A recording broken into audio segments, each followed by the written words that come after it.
Hi, this is Matt Robertson with Ronin Method, and I put up a post on my profile late last week that asked the question to people: are people still doing 3 sets of 10 and considering themselves strength training? Now, I seem to have ignited a lot of controversy amongst clients and other fitness professionals, so I thought this would be ripe for a whiteboard training video that we can go over why I would choose not to do sets of 3 by 10 and have different options. It allows me to talk about a subject matter that I like to talk about every now and again, which I call the anatomy of a set. Okay, so if we were to think about performing a set of an exercises, what's the minimum amount of reps to make a set? Now, some smart Alex will say something like 0, but actually to make it a set, you have to at least have 1 rep. And what would we consider to generally be a high rep set? Okay. Most people, when they're talking about barbell training, will say, sets of 20 or even more. But generally speaking, you don't see many sets of more than 100. So we'll make 100 our top number.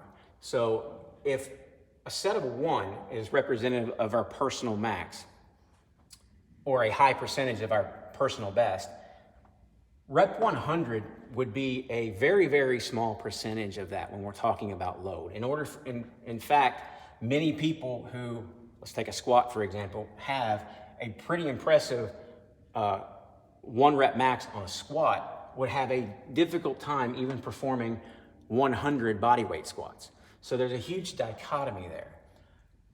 So when we're talking about a set and we're talking about strength training, we have to first understand that strength training is training to produce more force output. So if strength equals force production, how much force production per rep do you get at 100 versus how much force production you get per rep at, say, 10 or even 5? You get a lot more force production per rep the lower your reps go. So now we get into the discussion here of sets of 10 versus sets of 5. So let's take 100 off the board here and we'll expand this out to where we've got it 10.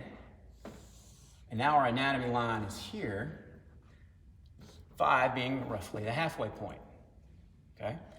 When you're doing sets of 10, if you have any experience under a barbell, when you're doing sets of 10, you'll notice that sets 1, 2, and 3 don't really feel like a heavy load. It doesn't really start feeling like a heavy load until you get to reps 8, 9, and 10, if you're going for a max load for, say, a 10 rep max, okay?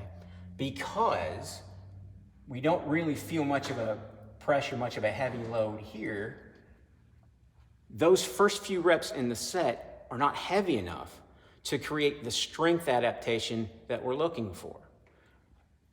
So this is why when I train clients, I tend to, specifically for strength training, I tend to bring the rep ranges down here for your set. That way, every rep of the set is accumulating an adaptation, rather than wasting the first few reps of your set in order to get this arbitrary number of 10.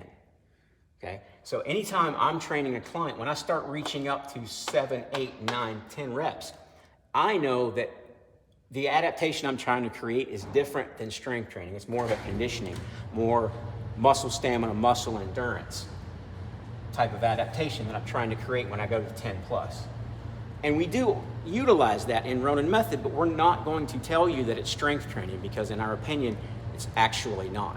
Our strength training comes when we're doing sets of 5 or 6 or less. That way we get the most yield out of every one of our reps.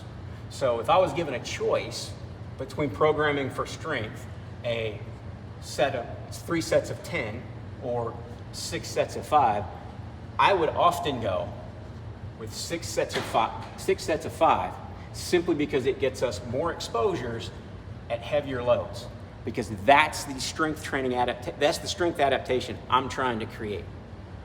Now, if we're getting into conditioning, then I might take our reps a lot higher, understanding that what I'm building here is making sure we're resistant to fatigue versus max power output. Okay, I hope that makes a little bit of sense. And one of the other comments mentioned this specific principle called the SAID principle, which is specific adaptations to imposed demands. Now, in layman's terms, simply means that if you continue doing sets of 10, you're gonna get better at doing sets of 10. Same thing if you do sets of 5 or sets of 100. So if you continue to do these things, the more exposure you get to these rep ranges, the better you're going to get to them. Your body will adapt to those. So if you're trying to gear your training more toward muscular endurance, muscular stamina, then absolutely we go 10 plus. But I've found better and faster results by focusing on strength training when we're strength training by doing 5 reps or less. So I hope that makes a little bit more sense and gets a little more clarity on why I would choose more sets of lower reps versus your 3 by 10. The other point that I don't think I addressed early in this video is if I'm doing sets of 5, I know that I can put a higher weight here.